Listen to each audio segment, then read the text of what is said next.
Hello friends, मी Yogita Dhanwate, craft instructor ITI Mokhada. या चॅनलच्या माध्यमातून मी थेरी तसेच प्रात्यक्षिक विषयातील आपल्या ॲपरल सेक्टरशी संबंधित जे काही विषय आहे ते शिकवत असते. आज आपला विषय आहे क्वालिटी कंट्रोल म्हणजे गुणवत्ता नियंत्रण. याविषयी आपण माहिती घेणार आहोत. जर माझ्या चॅनलवरती तुम्ही नवीन असाल तर सबस्क्राईब करा आणि व्हिडिओ बघितल्यानंतर लाईक करा. समजा यातील काही टॉपिक समजत नसतील तर कमेंट बॉक्समध्ये कमेंट करा. चला तर बघूया क्वालिटी कंट्रोल. क्वालिटी कंट्रोल म्हणजे गुणवत्ता नियंत्रण. आता गुणवत्ता नियंत्रण म्हणजे काय, तर गुणवत्ता म्हणजे दर्जा. आपली जी वस्तू आहे किंवा आपलं जे प्रोडक्ट आहे त्याचा दर्जा काय आहे, त्याचा चांगला दर्जा येण्यासाठी आपल्या संस्थेमध्ये किंवा आपल्या कंपनीमध्ये आपल्याला काय करायला हवं आहे याचा अभ्यास आज आपण क्वालिटी कंट्रोल म्हणजे गुणवत्ता नियंत्रण या तासाला करणार आहोत. तर आता हे क्वालिटी कंट्रोल म्हणजे काय, तर ती एक प्रक्रिया आहे जी प्रक्रिया आपल्या कंपनीच्या नावलौकिकात भर पाडत असते. म्हणजे कसं, जर आपल्या वस्तूचं आपण जे प्रोडक्शन केलेलं आहे त्याची क्वालिटी जर चांगली असेल की त्याचा दर्जा जर चांगला असेल तर मार्केटमध्ये त्या वस्तूला मागणी असते. म्हणजे ग्राहक कधीही माल जेव्हा खरेदी करतो किंवा आपण एखादी वस्तू जेव्हा खरेदी करतो तेव्हा आधी त्या वस्तूचा पोत कसा आहे, त्याचा रंग कसा आहे, त्याची स्टिचिंग कशी आहे किंवा त्याची फिटिंग कशी आहे, या सर्व गोष्टी आपण बघत असतो. मग यावरून आपण ठरवतो की याचा दर्जा कसा आहे. ग्राहकाच्या दृष्टीने विचार करता तेव्हा आपण असं बघतो की तो वस्तूचा दर्जा बघूनच आपण ती वस्तू खरेदी करत असतो. जर दर्जा चांगला असेल तर त्याच्यासाठी ग्राहक हा कितीही पैसे मोजायला तयार असतो. तर जर मार्केटमध्ये चांगल्या गुणवत्तेचं प्रोडक्शन जर मार्केटमध्ये आलं तर त्याला मागणी असते. मग मागणी जास्त झाली म्हणजे आपल्या कंपनीचं नावलौकिक वाढत असतं. म्हणजेच काय, तर प्रोग्रेस ही आपल्या कंपनीचा त्याच्यात फायदा होत असतो. आता हे क्वालिटी कंट्रोल किंवा ह्या क्वालिटीवरती कंपनीमध्ये दर्जा कसा चांगला राखायचा आहे याच्यासाठी एक सिस्टीम कार्य करत असते. त्या सिस्टीमवरती एक माणूस जो आहे त्याचं निरीक्षणासाठी तो ठेवलेला असतो. तर त्या निरीक्षणासाठी ठेवणाऱ्या माणसामध्ये जो हे क्वालिटी चेकिंग करत असतो त्या व्यक्तीमध्ये कुठले गुण असायला हवे त्याच्याविषयी आपण आता बोलूया. तर ती जी व्यक्ती आहे ती त्या कंपनीमध्ये किंवा इतर कंपनीतून ती प्रमोशननी आलेली असेल किंवा त्या व्यक्तीला तिचं काम करत असताना कार्यावरती पूर्ण नियंत्रण कसं ठेवायचं याच्याविषयी त्या व्यक्तीला पूर्ण माहिती असायला हवी आहे. त्या कंपनीच्या नावलौकिकाविषयी म्हणजे कंपनीचा मार्केटमध्ये काय रेकॉर्ड आहे, काय स्थिती आहे याविषयी त्या व्यक्तीला माहिती असणं आवश्यक आहे. त्यानंतर त्याची योग्यता. ती जी व्यक्ती आपण क्वालिटी कंट्रोल म्हणून आपल्या संस्थेमध्ये नेमणार आहोत त्या व्यक्तीचं ज्या विषयावरती त्याला आपण काम करायचं आहे त्याविषयीचं ज्ञान त्याला असायला हवं आहे. त्या कार्यामध्ये तो कुशल असायला हवा आहे. त्या कामाचा त्याला अनुभव असायला पाहिजे. असे गुण त्या व्यक्तीमध्ये असायला हवेत. त्यानंतर व्यक्तिगत गुणांचा विचार करता तो व्यक्ती स्वभावाने सॉफ्ट म्हणजे नम्र असायला हवा आहे. त्यानंतर त्याच्यावरती विश्वास ठेवता येईल असा तिथे व्यक्ती नेमायला पाहिजे आहे. आणि त्याला इतर संस्थांविषयी पण त्याची माहिती असायला हवी आहे. आणि त्या व्यक्तीला समूहामध्ये काम करायचं आणि समूहातून काम कसं करून घ्यायचं याची क्षमता त्या व्यक्तीमध्ये असायला हवी आहे. म्हणजे आणि त्याचा जे व्यवहार आहे सामान्य लोकांबरोबर म्हणजे वर्कर लोकांबरोबर व्यवहार आणि मॅनेजरबरोबर व्यवहार हा सर्वदा सामान्य व्यवहार असायला हवा आहे. असे गुण या व्यक्तीमध्ये असायला हवा आहे. आणि अशी व्यक्ती आपल्या उत्पादनावर म्हणजे कंपनीमध्ये जे उत्पादन होत आहे त्याच्या दर्जावरती नियंत्रण ठेवण्याचं काम करत असते. आता ही व्यक्ती दर्जावर नियंत्रण ठेवते म्हणजे काय करते, तर जे काही प्रोडक्शन जे झालेलं आहे त्याचं निरीक्षण करून त्यातील जे चुका झालेले प्रोडक्ट आहे ज्याच्यामध्ये दोष आहेत ते बाजूला काढले जातात आणि ज्याचं उत्पादन जी वस्तू चांगली आहे ती विक्रीसाठी मार्केटमध्ये पाठवली जाते. आता ही वस्तू चांगली वस्तू, चांगल्या क्वालिटीची वस्तू मार्केटमध्ये आली तर मार्केटमध्ये एक नाव होतं की हां, ह्या कंपनीचं प्रोडक्ट खूप चांगलं असतं. म्हणजेच मार्केटमध्ये खराब वस्तू जाऊ न द्यायचं हे काम आहे त्या क्वालिटी चेकरचं. आता इथे जो निरीक्षक असतो, जो कोणी निरीक्षक नेमलेला असतो, त्याला एक लिस्ट दिलेली असते. म्हणजे त्याने त्या लिस्टप्रमाणे ते काम करायचं असतं. ते कसं तर गुणवत्ता तपासत असताना त्याला काही क्रायटेरिया असतो. म्हणजे आता समजा त्या व्यक्तीला गारमेंट फॅक्टरी आहे आणि त्या गारमेंट फॅक्टरीमध्ये ती व्यक्ती नेमलेली आहे आणि तिला एक लिस्ट दिली असते गारमेंटमध्ये त्याने काय काय तपासायचं आहे. म्हणजे मेजरमेंट त्या वस्तूचं जे काही प्रोडक्शन आहे, जो काही शर्ट आहे किंवा पॅन्ट आहे, टॉप आहे, त्याचं मेजरमेंट काय आहे, त्यानंतर त्याला त्याची स्टिचिंग कशी आहे, त्याच्यासाठी कुठल्या प्रकारचा कपडा वापरला आहे, की ह्या सर्व निरीक्षण तो गुणवत्ता चेकर जो आहे किंवा क्वालिटी कंट्रोलर जो आहे तो तपासत असतो. त्यानंतर याच्यामध्ये समजा त्याला एखाद्या प्रोडक्शनमध्ये किंवा एखाद्या प्रोडक्टमध्ये त्याला काही चुका आढळून आल्या किंवा त्याची स्टिचिंग त्याच्या लक्षात आली की हे स्टिचिंग चुकीचे आहे, असं काही त्याच्या लक्षात आलं तर तो पूर्णपणे प्रोडक्शन तो थांबवू शकतो आणि आपल्या प्रोडक्शन थांबवून तो गुणवत्ता सुधारून आपलं नावलौकिक सुरक्षित ठेवण्याचा प्रयत्न हा गुणवत्ता चेकर करत असतो. आता हा गुणवत्ता चेकर जो आहे हे तर याचं काम झालं, परंतु असेही काही घटक असतात की जे आपल्या क्वालिटी कंट्रोलवरती प्रभाव पाडत असतात. तर ते कसे तर कंपनीमध्ये जेव्हा कार्य करत असतो तेव्हा काम करण्यासाठी तिथे मशिनरी असतात. त्या मशिनरी ज्या आहे त्या जर चांगल्या दर्जाच्या नसतील किंवा ते काम चांगलं व्यवस्थित करत नसतील तर त्याचा परिणाम कपड्याच्या गुणवत्तेवर पण होत असतो. तसेच तर काही कंपनीमध्ये वर्कर जे असतात ते वेल ट्रेन नसतात किंवा त्यांना काम करण्याची इच्छा नसते, तर ते काम करत असताना अनेक चुका करत असतात.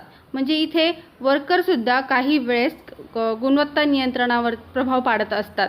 म्हणजे त्याच्यामुळे आपल्या गुणवत्ता जी आहे आपल्या मार्केटमध्ये येणाऱ्या प्रोडक्टवरती क्वालिटीवरती त्याचा परिणाम होत असतो.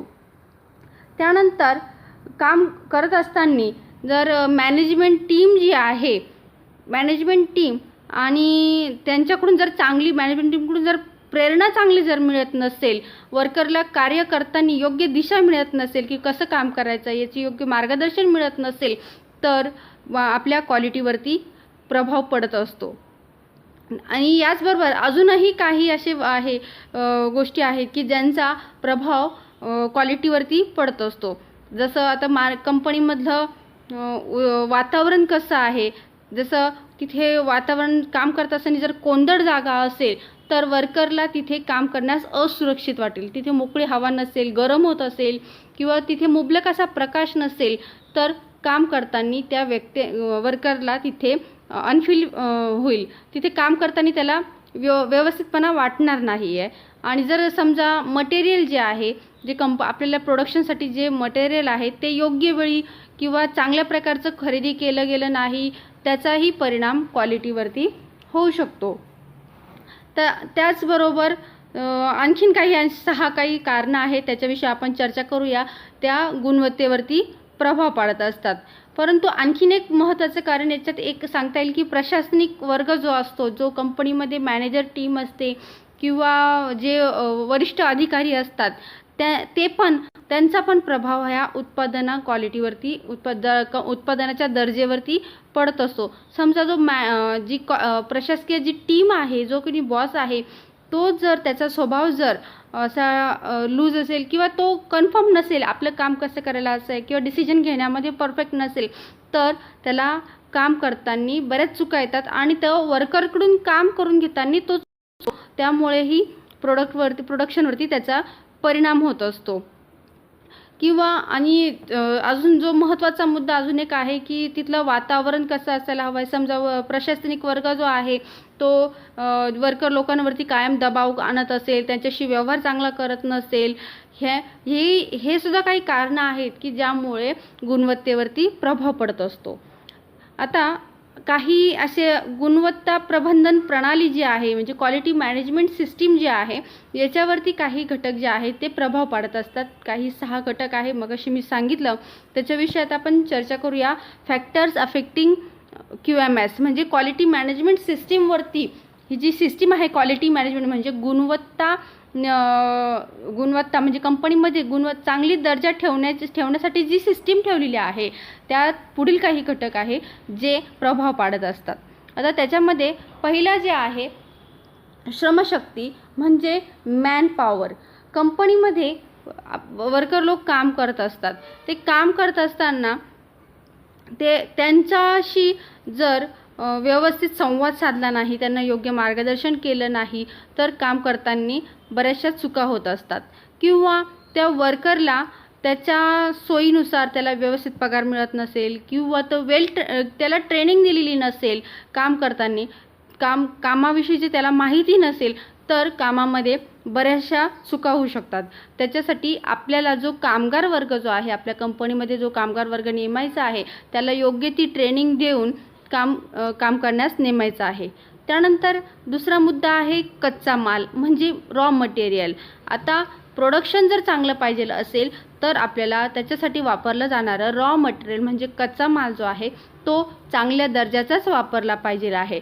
जर तो खराब दर्जाचा वापरला तर बऱ्याच वेळेस स्टिचिंग चांगली येणार नाही किंवा कपड्याचा रंग जात असेल, कच्चा रंगाचा असेल कपडा तर ते आपले प्रोडक्शन जे आहे ते खराब येईल. त्याच्यामुळे मटेरियल वापरतानाही चांगल्या दर्जाचं मटेरियल इथे वापरणं आवश्यक आहे. मग मटेरियलमध्ये फक्त कापडच चांगलं नाही तर तिथे दोरेही चांगल्या दर्जाचे वापरले पाहिजे आहे. अजून इतर जे काही गोष्टी असतात जे प्रोडक्शनमध्ये आवश्यक असतात त्यासुद्धा चांगल्या दर्जाचा वापरल्या जायला पाहिजे. त्यानंतर पुढचा तिसरा जो मुद्दा आहे मशिनरी म्हणजे मशीन. प्रोडक्शनमध्ये जेव्हा काम करतो तेव्हा सगळ्यात गरजेची आहे ती मशीन. मशीन जर चांगल्या स्थितीमध्ये नसेल तर प्रोडक्शन चुकू शकतं. म्हणजे काय तर आता गारमेंट फॅक्टरी आहे तर गारमेंट फॅक्टरीमध्ये जर मशीनवरचे टिपा व्यवस्थित येत नाही आहे किंवा त्याच्यानुसार फिटिंग बिघडत आहे किंवा जी ओव्हरलॉक करायचं आहे ते व्यवस्थित जमत नाही आहे, बटणं लावायची मशीन आहे ती व्यवस्थित काम करत नाही आहे, वारंवार बिघडत आहे. तर वारंवार बिघडत असल्यामुळे काय होतं आहे की आपलं प्रोडक्शनमध्ये अनेक चुका होत असतात. आपला दर्जा जो आहे तो राखण्यामध्ये त्याच्यावर परिणाम होत असतो. त्यानंतर पुढचा चौथा आहे मेथड म्हणजे प्रणाली. आता उत्पादन जेव्हा वाढवायचं असेल आपल्याला चांगल्या दर्जाचं उत्पादन करायचं आहे, क्षमता वाढवायची आहे त्यावेळेस कंपनीमध्ये वेगवेगळ्या प्रकारचे प्रयोग केले जातात. हे प्रयोग करताना काही प्रयोग चुकतात तर त्या प्रयोगांमुळे विविध प्रयोगांमुळे काय होतं आहे की क्वालिटी दर्जावरती जे आपल्या ह्या दर्जावरती नियंत्रण येत असतं किंवा काही प्रभाव पडत असतात की क्वालिटी बिघडू शकते. त्यानंतर पुढचं आहे मॅनेजमेंट. मॅनेजमेंट म्हणजे काय तर इथे कंपनीमध्ये योग्य मॅनेजमेंट असणं आवश्यक आहे. म्हणजे तिथे काम करत असताना सर्व कामं एकमेकांना संलग्न असतात. म्हणजे कटिंग डिपार्टमेंट आहे, ते स्टिचिंग डिपार्टमेंट आहे, प्रेसिंग डिपार्टमेंट आहे, फिनिशिंग डिपार्टमेंट आहे, हे एकमेकांना एकत्र अनुसरूनच काम करत असतं. ह्यावेळेस आता इथे प्रत्येक काम एकमेकाशी संलग्न आहे. मग याच्याकडून तिकडे तिकडून तिकडे असं प्रत्येक स्टेप बाय स्टेप ते काम होत असतं.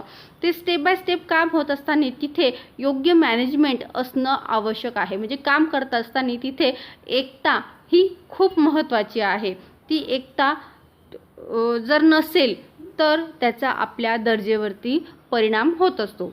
त्यानंतर पुढचा 6वा मुद्दा आहे कार्यस्थल का वातावरण म्हणजे एन्व्हायरमेंट. आता इथे संघटन आणि कार्यस्थल याच्या आसपास जे आजूबाजूला जे प्रभावित क्षेत्र आहे, समजा मॅनेजमेंट जर चांगलं नसेल किंवा जी आपली प्रशासनिक वर्ग चांगला नसेल तर तिथे आपल्या कामावरती परिणाम होत असतो.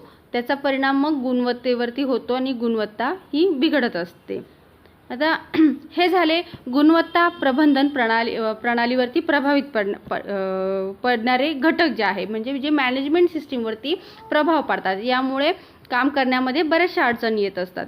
त्याच्यानंतर आता पुढे आपण बघूया क्वालिटी ॲश्युरन्स म्हणजे गुणवत्ता सुनिश्चित करणे.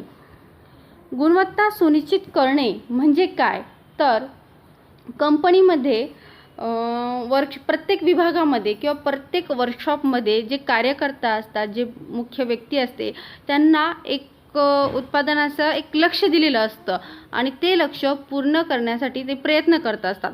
परंतु हे प्रयत्न करत असताना त्याच्यामध्ये चुका होणार नाही व आपलं काम चुका बाजूला करून योग्य दिशेने आपलं प्रोडक्शन पूर्ण व क्वालिटी चांगली क्वालिटी राखून चांगला दर्जा राखून प्रोडक्शन पूर्ण करणं हे लक्ष त्या क्वालिटी ॲश्युरन्समध्ये येतं. आता जर क्वालिटी चांगली आहे तर इथे क्वालिटीवरच आपला पूर्ण बिझनेस हा डिपेंड असतो.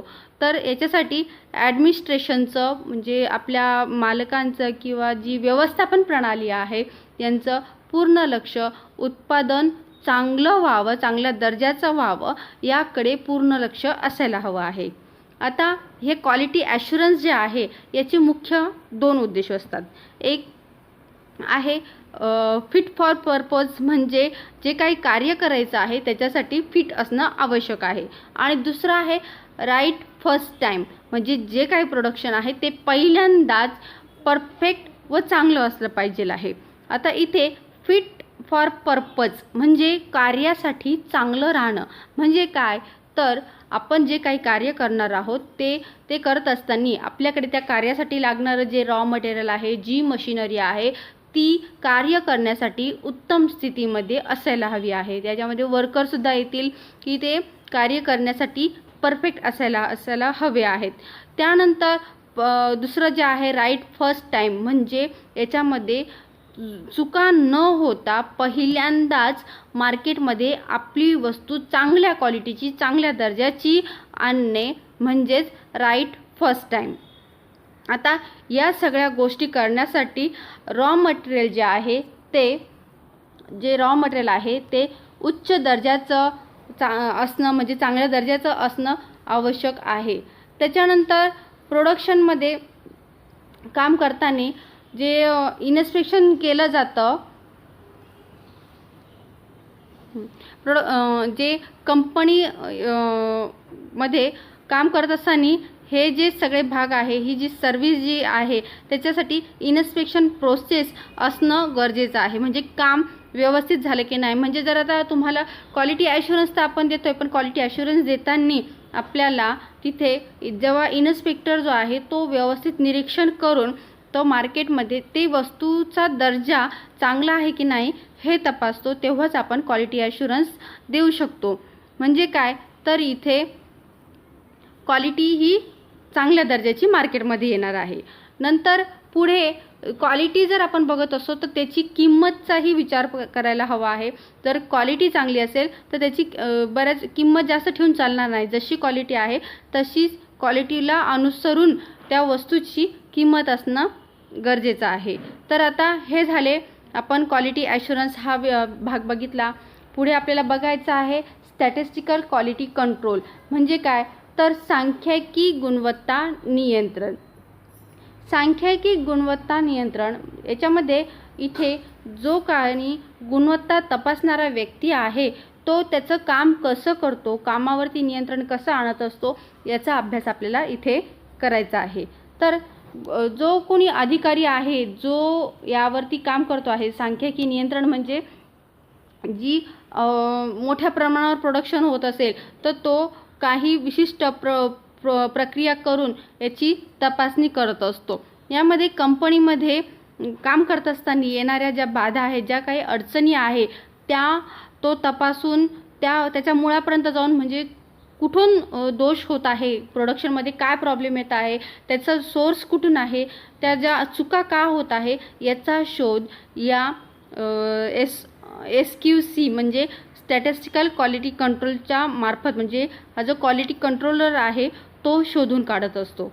आता हा जो वर्कर आहे, जो SQC वर्कर म्हणतात त्याला एक काम करण्याची एक मेथड असते, त्याच्याविषयी त्यांना एक देणं आवश्यक असतं. जर समजा त्यांनी चुकीचं काम केलं किंवा लक्ष दिलं नाही की आपलं गुणवत्ता घसरू शकते, म्हणजे जर टिपा चांगला येत नाही आहे मशीनच्या तर प्रोडक्शनमध्ये गारमेंटमध्ये भरपूर चुका होऊ शकतात. तर इथे त्या व्यक्तीने या सगळं गोष्टींकडे लक्ष द्यायला हवं आहे आणि ही कुठल्या मशीनकडचा हा प्रॉब्लेम आहे, कुठल्या डिपार्टमेंटमधून हा प्रॉब्लेम येत आहे, हा प्रॉब्लेम का घडला, या सर्वांचा शोध त्या SQC वर्करने शोधून काढायचा असतो. त्याचा आता हे जे काही ह्या व्यक्ती ज्या आहेत, ज्या अधिकारी जे आहेत, जे ठराविक स्टॅटिस्टिकल मेथडनुसार हे काम करत असतात. तर ते काम करताना कंपनीमध्ये काही नियम त्यांना ठरवून दिलेले असतात, काही मानदंड असतात त्यांना ठरवून दिलेले असतात, त्याच्यानुसार त्यांना काम करायचं असतं. आता हे एवढं काम करत असताना समजा एखादी चूक झाली तर त्या व्यक्तीने ती चूक का झाली, कशी झाली हे पटवून देण्यासाठी ती व्यक्ती हजरजबाबी असणं आवश्यक आहे. म्हणजे कसं, तर समजा एखादा शर्ट आहे, त्या शर्टला जेंट्स शर्ट आहे आणि त्या शर्टच्या हाताची जी बटणं आहे किंवा शर्टची जी बटणं आहे चुकीच्या दिशेला लागली गेली आहे. तर समजा उजव्या बाजूला जी शर्टला बटणं लावलेली असतात ती डाव्या बाजूला लावली गेलेली आहे, तर तो शर्ट लेडीज पॅटर्नचा होईल. पण हे पटवून देणं त्याला जमलं पाहिजे. म्हणजे तो आपल्या प्रोडक्शनवरती किंवा आपल्या मतावरती तो ठाम असला पाहिजे आहे आणि हे तो पटवून देणं शक्य झाला तर आपल्या प्रोडक्शनमध्ये कुठलीही गडबड किंवा कुठलीही चूक होत नाही. आता असे अनेकशे उदाहरणं आहेत जे क्वालिटी वर्कर देऊ शकतो. तर इथे महत्त्वाचं काय, तर इथे ती व्यक्ती हजरजबाबी असणं आवश्यक आहे. आणि इथे आणखीन काही महत्त्वाच्या ज्या काही गोष्टी आहेत त्याला अनुसरून क्वालिटी कंट्रोलला नियम आहेत, त्याच्यानुसार त्याला काही काम करायचं. वर्क कसं काम करणार आहे ते डिपेंड असतं. त्याची काम करण्याची जी प्रक्रिया आहे त्याच्याविषयी आता आपण बोलूया. तर तो काम करताना त्याला कसं काम करायचं आहे, तर इथे पहिलं जे आहे मुद्दा वर्णनात्मक आकडे म्हणजे काय, डिस्क्रिप्टिव्ह स्टॅटिस्टिक. पूर्वीच्या काळी इथे काय करायचे की पूर्वीपासून आताही बऱ्याचशा कंपन्यांमध्ये या पद्धतीचा वापर केला जातो. याच्यामध्ये की काम करताना काही जर चुका होत असतील तर ते ठराविक आकडे घेतले जातात किंवा ठराविक जॉब तपासले जातात आणि त्याच्यावरूनच ठरवलं जातं की इथे काय चूक झालेली आहे आणि कुठून ती चूक आलेली आहे, वर्णनात्मक माहिती केलेली असते. आणि दुसरं आहे सांख्यिकी प्रक्रिया विश्लेषण, प्रोसेस कंट्रोल SPC. म्हणजे याच्यामध्ये काय, तर इथे सुपरवायझर हा जो आहे, जो इन्स्पेक्टर आहे, जो अचानक कंपनीच्या उत्पादनाच्या ठिकाणी येतो आणि अचानक तपासणी करतो. आणि इथे समजा 1000 सॅम्पलवरती काम चालू आहे आणि त्यातील तो 40 ते 50 सॅम्पल तो उचलून त्याचं निरीक्षण करेल आणि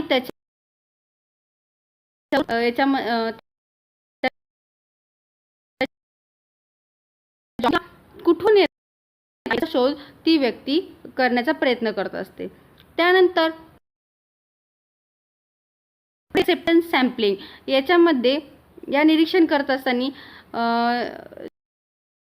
जे तपासलेले आहे ते 50 ते 100 सॅम्पल उचललेले होते त्याने, त्याच्यावरती पुन्हा काम व्यवस्थित चालू आहे की नाही याचा ते काम पूर्ण दोषरहित करून पुन्हा मार्केटमध्ये आणायचं आहे, या प्रकारे ते काम करत असते. अशा प्रकारे हे क्वालिटी कंट्रोलरचं काम असतं. तो पूर्णपणे ह्या मार्केटमध्ये चांगल्या दर्जाचा वस्तू आणण्याचं काम हा क्वालिटी कंट्रोलर करत असतो. म्हणजे इथे दर्जा या गोष्टीला जास्त महत्त्व दिलेलं आहे.